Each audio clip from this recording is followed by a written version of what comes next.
আসসালামু আলাইকুম। কেমন আছেন সবাই? আশা করি আল্লাহ তাআলার অশেষ রহমতে সবাই ভালো আছেন, সুস্থ আছেন। আলহামদুলিল্লাহ, আমি আল্লাহ তাআলার রহমতে এবং আপনাদের সবার দোয়ায় ভালো আছি, সুস্থ আছি এবং আমার পশু পাখিগুলোও আল্লাহর রহমতে সুস্থ আছে। কাছে দূরে, দেশ বা দেশের বাইরে যে যেখানে বসে প্রতিনিয়ত কৃষি খামার ও প্রাকৃতিক দৃশ্য চ্যানেলের ভিডিওগুলো দেখে থাকেন, তাদের সবাইকে জানাই আন্তরিক শুভেচ্ছা। এছাড়াও কিছু ভাইয়া ও আপুরা আছেন যারা আমার চ্যানেলটিকে এখনও সাবস্ক্রাইব করেননি, কিন্তু আমার চ্যানেলের ভিডিওগুলো প্রতিনিয়তই দেখে থাকেন।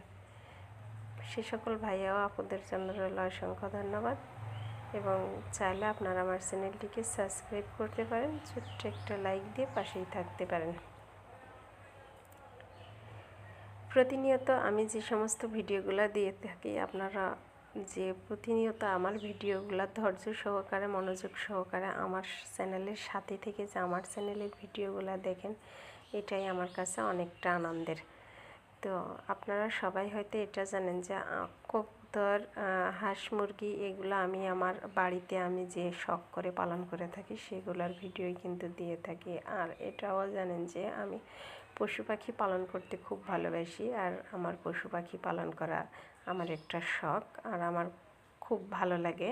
আমি আমার অবসর যে টাইমটা পাই সেটা কিন্তু আমি আমার পশু পাখিগুলোর সাথেই কাটাই। তো তার ভিতর থেকে কবুতর আমার একটা ভালো লাগার আর প্রাণী। তো কবুতরকে আমি অনেকটা যত্ন সহকারে পালন করে থাকি, কারণ এটাই যে কবুতর কিন্তু আগে কখনো আমার হতো না। এ বিষয়ের উপরে একটা ভিডিও অবশ্য আপনাদেরকে দেওয়া আছে, আপনারা দেখেছেন, আর যারা দেখেননি তারা দেখে নেবেন। কারণ আমার তো কবুতর পালনের শখ ছিল, কিন্তু হতো না। যাই হোক, যখন কবুতরগুলো আমাকে দিয়েছিল খালার ছেলে, তখন থেকে কিন্তু আমি আমার উপর আল্লাহ তাআলার রহমতে তখন থেকে কিন্তু আমার কবুতর হতে শুরু করেছে। তো আমার এই কবুতর পালনের পেছনে আমার খালার ছেলের অনেকটা অবদান আছে। যাই হোক, এই যে আজ গাছে যে প্রতিনিয়ত যে কবুতর কিন্তু ঘরে পালন করা হয়ে থাকে, কিন্তু এই কবুতরটা কিন্তু গাছেই বেশিরভাগ টাইম থেকে থাকে। তো এই যে দেখতে পাচ্ছেন, এটা কি গাছ, এটা কিন্তু আপনারা কমেন্টে অবশ্যই জানাবেন যে এই কবুতর ঘরের সামনে যে গাছটা লাগিয়েছি এটা কিসের গাছ এবং কী গাছে কবুতরগুলো বসে আছে।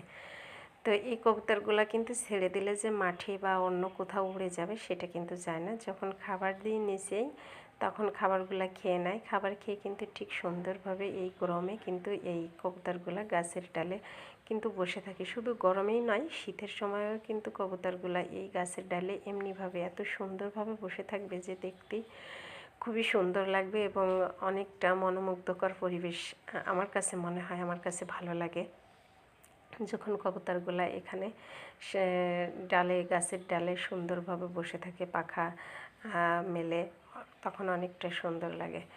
তো যাই হোক, আপনারা ইতিমধ্যে দেখেছেন যে আমার অনেকগুলো কবুতর বিষাক্ত ভুট্টা খেয়ে মারা গিয়েছিল। সেই থেকে কিন্তু আমার কবুতরের ঘরটা কিন্তু শূন্যতায় পড়ে আছে।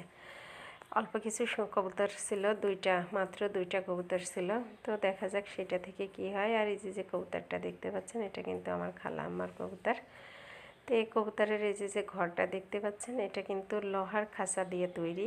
এই কবুতর ঘরটা কিন্তু পুরোটাই কিন্তু লোহা দিয়ে তৈরি করা এই কবুতরের ঘরটা। আর সামনে যে বাঁশটা দেখতে পাচ্ছেন, এটা দেওয়া যাতে ডিমটা গড়ে চলে না আসে, সে কারণের জন্য এই বাঁশটা দেওয়া এবং সামনে নেটগুলো দেওয়া।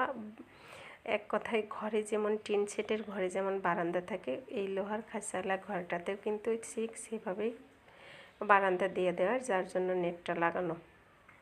তো ওইখান থেকে উড়ে এসে যখন ছেড়ে দিই, তখন কিন্তু এই গাছের ডালে এমনিভাবেই সুন্দর করে বসে থাকে এরা। খাবারটা খাওয়া শেষ হলে সারাদিনটা এখানেই থাকে, সন্ধ্যা হয় যখন তখন ঠিক আবার ঘরে ঢুকে যায়। তো এই হচ্ছে কবুতর পালন নিয়ে যে আমি যে আজকে আপনাদের শিক্ষণীয় কিছু দিব ঠিক তা নয়, আমার শখের এবং ভালো লাগার একটা বস্তু। তাই আপনাদের সাথে শেয়ার করলাম যে আমার গাছের ডালে যে কবুতরগুলো সুন্দরভাবে বসে আছে সেটা, এবং এই গাছটা কিসের সেটা কিন্তু অবশ্যই আমাকে কমেন্টে জানাবেন যে এটা কিসের গাছ। তো কবুতরের ঘরের সামনে গাছটা হওয়াতে একদিক থেকে উপকার হয়েছে যে গরমের সময় কিন্তু সুন্দরভাবে এই গাছটাতে বসে থাকতে পারে এবং ছায়া থাকে, যার কারণের জন্য এরা গরমের থেকে রক্ষা পায় অনেকটা। আর এছাড়াও কবুতরের আমি যখন আর করি সেটা আপনারা কবুতরের কখন কি ট্রিটমেন্ট দিয়েছিলাম না দিয়েছিলাম সে বিষয়ে হয়তো আপনারা অনেকটাই জেনেছেন, অনেকটাই দেখেছেন যে আমি কীভাবে কবুতরগুলোকে ট্রিটমেন্ট করেছি, এ পর্যন্ত ট্রিটমেন্ট দিয়ে আসছি। তো আমার পূর্বের যে ভিডিওগুলো আছে সেগুলো দেখলে কিন্তু আপনারা বুঝতে পারবেন যে কবুতরের কী কী ট্রিটমেন্ট কখন কী দিতে হয়, কখন কী না দিতে হয়। তো